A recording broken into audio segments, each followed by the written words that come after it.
You ask Tiger to solve. This deals with linear equations with one unknown. The final result is x equals -8. Let's solve it step by step. Simplify the expression. Expand the parentheses. Group like terms. Simplify the arithmetic.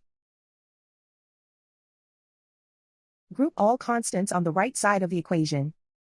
Subtract 120 from both sides. Simplify the arithmetic.